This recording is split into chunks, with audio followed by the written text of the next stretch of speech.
Hi, and welcome to a special edition of Missouri Outdoors. I'm Kip Woods. Our subject today is history, not the ancient past, but recent events that shape the lives of every Missourian. We'll be looking at the history of the conservation movement in Missouri. It's a story that still lives in the memories of the men and women who worked so hard to preserve our natural resources. As you'll see, we've come a long way.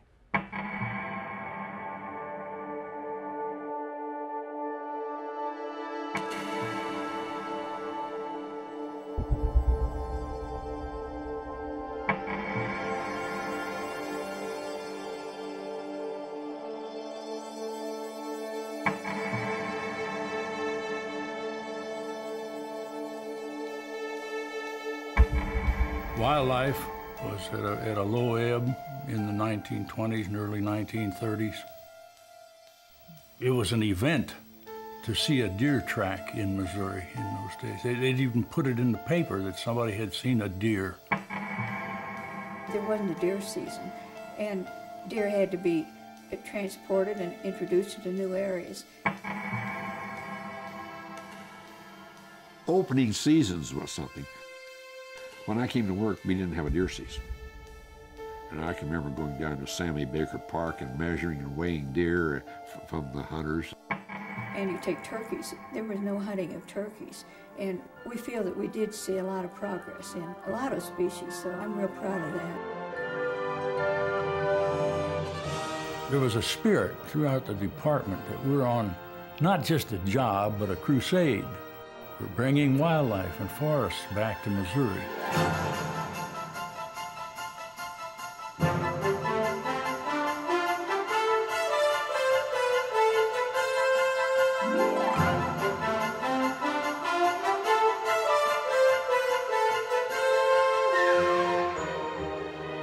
This is the result of research, management, and then you get the return. You go into other state agencies and people are doing a job. You go into the conservation department and they're working at a cause. And I think that's been true from the first day. This is Jim Keefe, former information chief with the Missouri Department of Conservation. Shortly after the taping of this interview, Jim passed away. He was 75 years old. 34 of those years he spent with the Conservation Department, writing articles and editing the Missouri Conservationist magazine. In 1985, Jim wrote this book, The First 50 Years, a history of the department's first 5 decades. It tells an incredible story. In just half a century, wildlife almost completely eliminated is back in abundance. Forests tower over once barren hillsides, and the waters of the state again teem with fish. The people of Missouri made this happen. People like Libby Schwartz, Bill Crawford, Jim Keefe, and voters like you. This is our history, and it's a story we're proud to tell. The Missouri Department of Conservation, as we know it, was officially created in 1936, the result of a constitutional amendment voted on by the citizens of Missouri. But the story doesn't start there. In the early 1900s, forward-thinking individuals and groups were beginning to understand the need to conserve and manage our natural resources. We begin our story at the Missouri State Archives in Jefferson City. Say, Laura, do you have those game and fish permits with the bitten letters and so forth we could take up front to a patron and work with them? Lynn Morrow and Laura Jolly are researchers and archivists at the Missouri State Archives. Their job is to record and preserve the history of the state. Or one thing I was noticing the other day in the stacks was this folder from the first administration of the Game and Fish Department. Research into these documents gives a unique insight into the factors that led to the formation of the Conservation Department. The conservation movement in the United States is now over a century old. Even in Missouri in the 1890s, there were grassroots movements and among sporting clubs and sportsmen who were interested in obtaining some kind of regulatory bureaucracy to govern what they saw as a diminished environment. By the mid-1890s, a lot of these clubs, particularly the ones based in St. Louis, were lobbying the General Assembly, trying to see if a senator or representative would sponsor regulatory bills, to where finally a group of St. Louis businessmen and attorneys and sportsmen drafted legislation that was sponsored by Representative Harry Walmsley from Kansas City. The Walmsley Act of 1905 was the first law in the state of Missouri to protect fish and wildlife. But the bill was weak. It lacked enforcement provisions and was constantly under attack from forces representing the market hunters. In hindsight, one always has to recognize that market hunting was a very profitable occupation. A seasonal hunter that was pretty good, shooting ducks in the Missouri Boot Heel, would make more money in a couple of months than a farmer would in Texas County. And market hunting in many different species was that way, so the lobby group against regulation was very powerful. Another problem facing the early Fish and Game Commission was its political nature. Every administration would bring a total change in personnel, and key positions were doled out to political cronies rather than trained professionals. As everyone knows today, there was lots of things experimented with for 25 years or so until the Constitutional Amendment of 1936. The early movement in this state, although it's often looked upon as a time of patronage, there was quite a severe battle that went on among opposing forces to literally change culture and change tradition and to create for the first time a bureaucracy that would have something to say. And it's just like any sort of movement, it doesn't happen overnight. But for 40 years in Missouri, from the 1890s until the 1930s, there was groundwork laid that helped create the modern bureaucracy that we're all so proud of.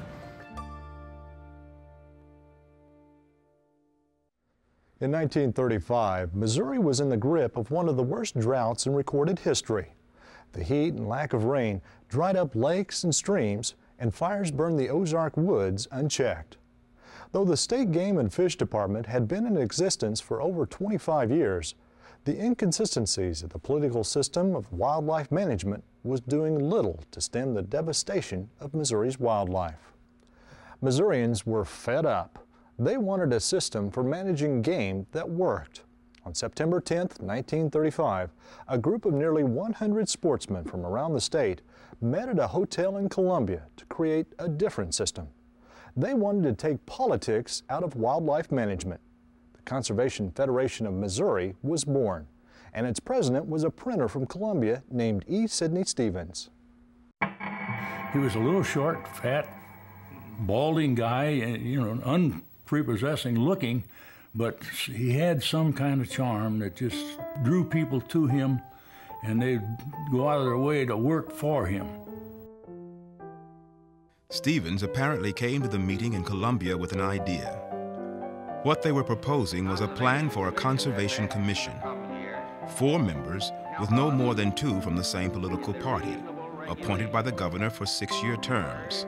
A Sedalia attorney, J.T. Montgomery, proposed the new commission be responsible not only for fish and game species, but also the management of non-game species like songbirds, and for the development of a statewide forestry program.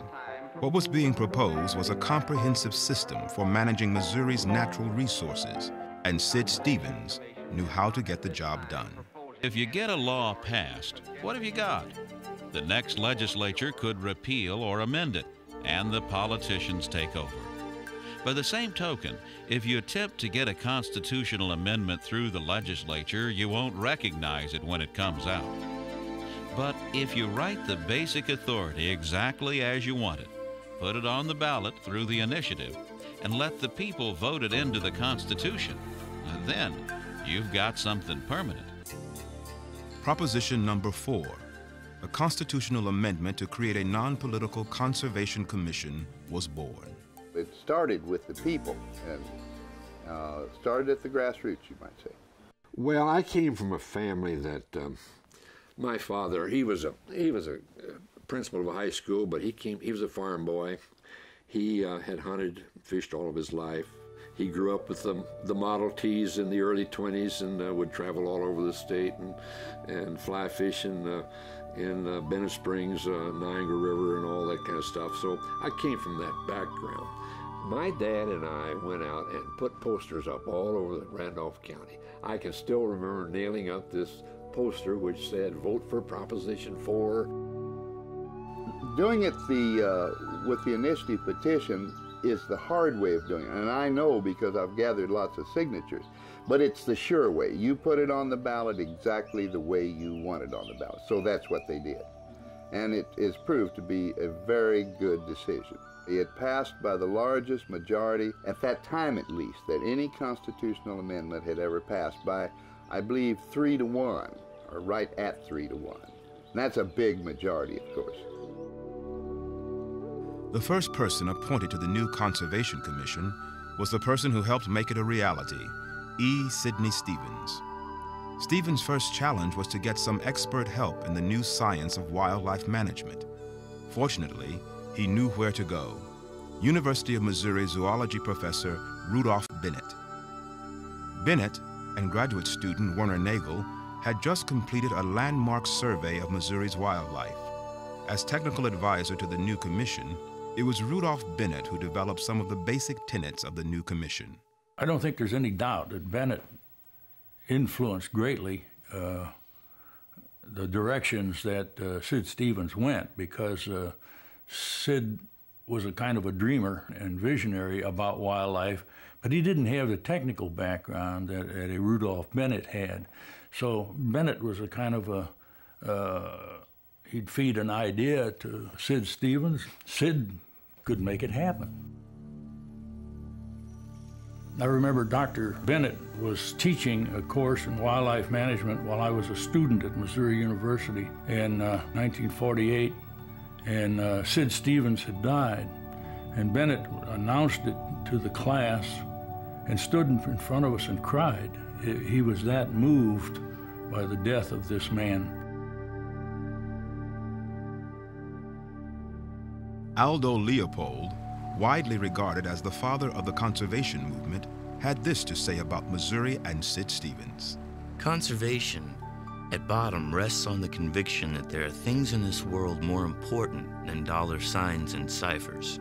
Many of these other things attach to the land and to the life that's on it and in it.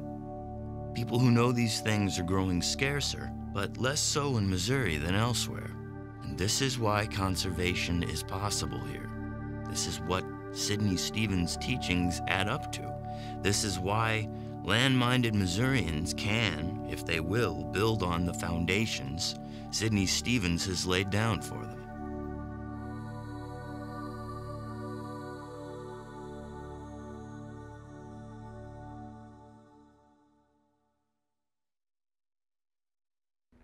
This is the original insignia of the Missouri Conservation Commission, adopted in 1942. The department's mission was to protect and manage our fish, forests, and wildlife. As the Conservation Department developed, rapid gains were made in each of these areas. The era of scientific resource management had come to Missouri. When the department began, the disciplines of fisheries, forestry, and wildlife management were new.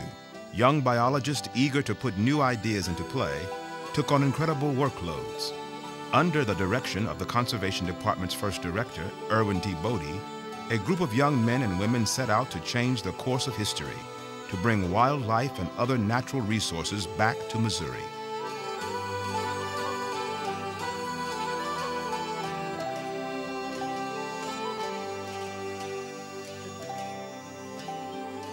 I think that we were lucky. I think that there aren't too many states where you can find a whole handful of people who will go on to be legends. I think I.T. Bodie was the perfect director. He was tough, no nonsense.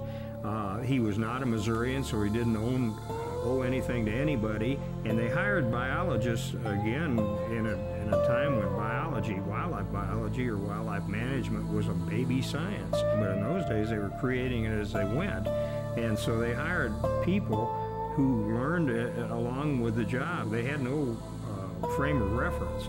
They had to just go out in the field and live with the various critters and learn about them, which they did. And I think that everybody with the Conservation Department back in the 30s and 40s was a pioneer. They just simply were, because nothing like it had existed before they came on the scene. I don't think any state has gone as far as Missouri since then, even though many states have tried to copy Missouri's system. But I don't believe any of them have gone that far. One biologist would be given the responsibility of bringing back the turkey. Another was responsible for white-tailed deer. The staff was small, the challenge enormous, but these energetic men and women were young, smart, and highly motivated, and the programs they initiated worked. Well, of course, you can't get into somebody else's mind what motivated them, but they seemed to be more attached to a cause than to just a job. And what they were doing was important, and they wanted to be a part of it. First of all, it was small. Everybody knew everybody else, and they all cooperated. For example, there were, say, these 4 biologists that were taken on at the same time, and whenever one of them needed help in his project, the other 3 would come and help him. So we were sort of a cooperative group of biologists. We'd wander up and down little towns in the summertime and show picture shows on the main drag, conservation movies, and give free popcorn, that kind of stuff. That's the kind of stuff we got involved to. You had to get people's attention. They knew they had a new agency, a new conservation department. The conservation department had promised that we would get it out of politics, that it would be based on facts. Artificial propagation is being used today to build up breeding stocks. The fisheries program was developing as well. Advances in hatchery management led to greater numbers of fish, and new delivery techniques allowed more of the fish to survive and grow in Missouri's streams. Fish surveys, known as creel counts, were made to determine the population and distribution of fish throughout the state.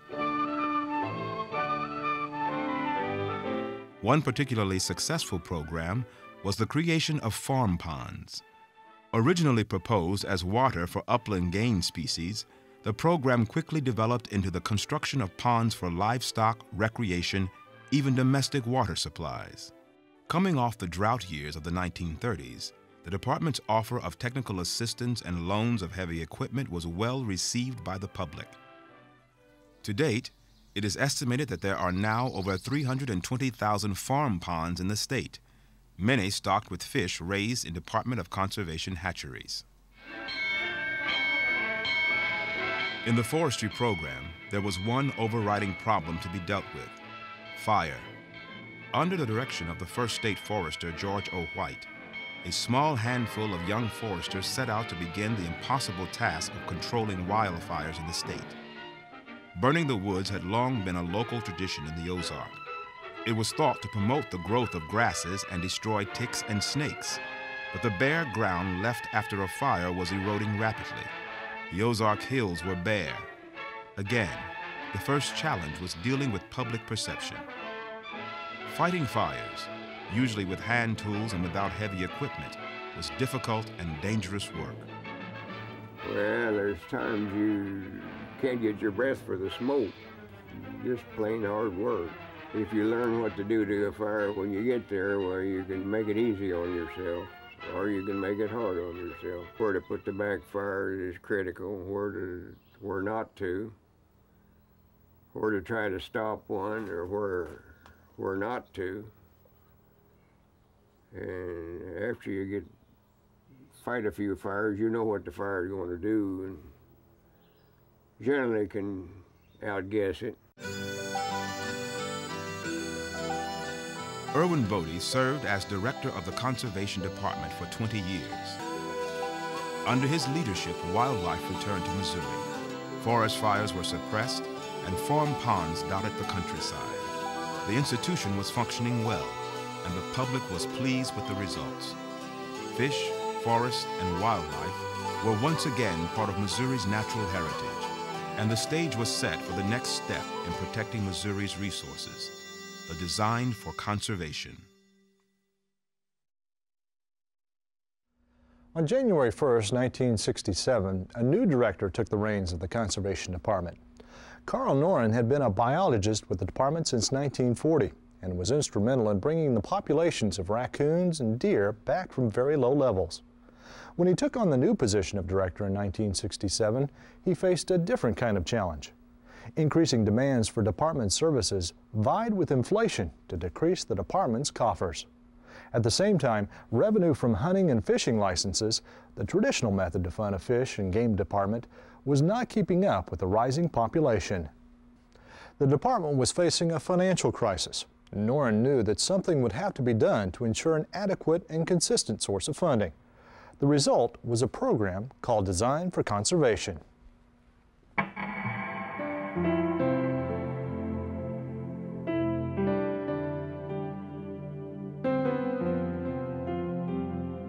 It was tremendously important. Until the Design for Conservation, emphasis was on hunting and fishing. And with the design, emphasis became very great on wildlife and other environment, let's put it that way. It was not just hunting and fishing, it was the relation of animals to their environment. And that was a big step forward. I credited Carl Noren. There were other people that had input. He was the original power behind the throne and the man who came up with the basic idea. It was a monumental decision and program, and I'm glad it was successful. In 1967, Carl Noren met with the head of the local Audubon Society, Warren Lambert.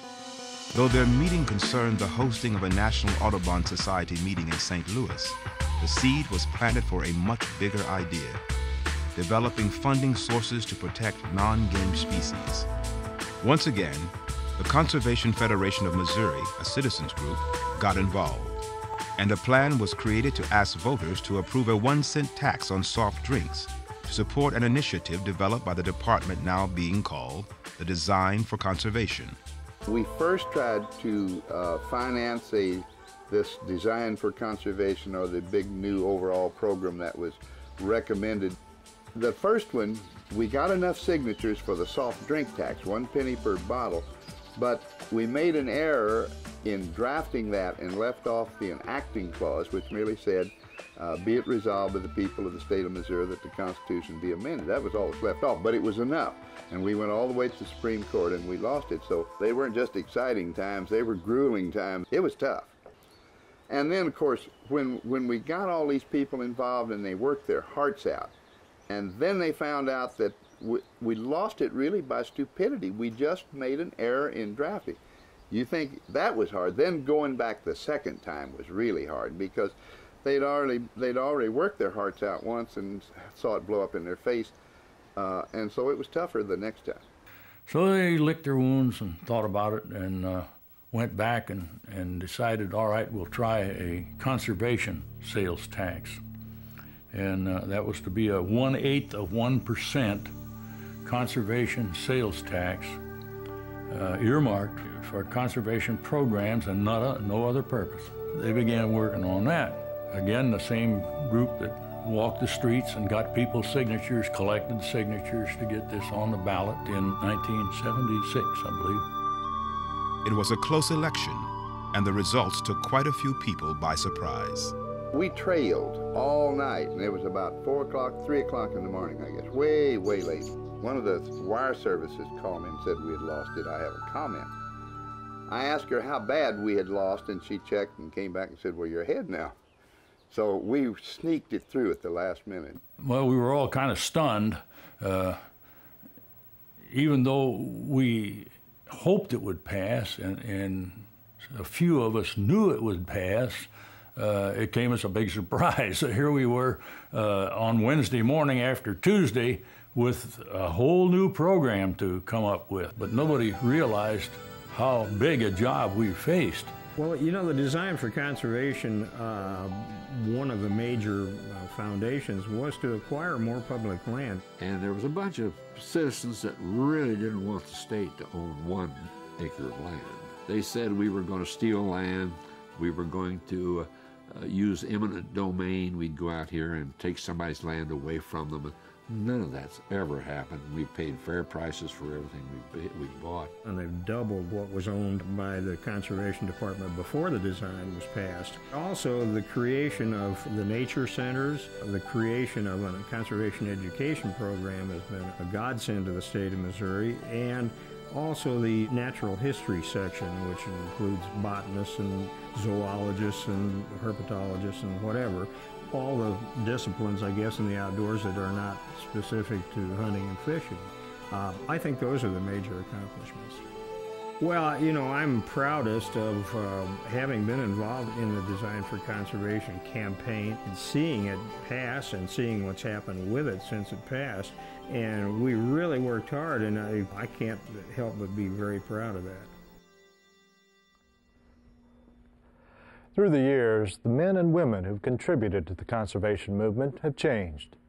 But the department's mission is still the same: to manage and protect the fish, forests, and wildlife of the state.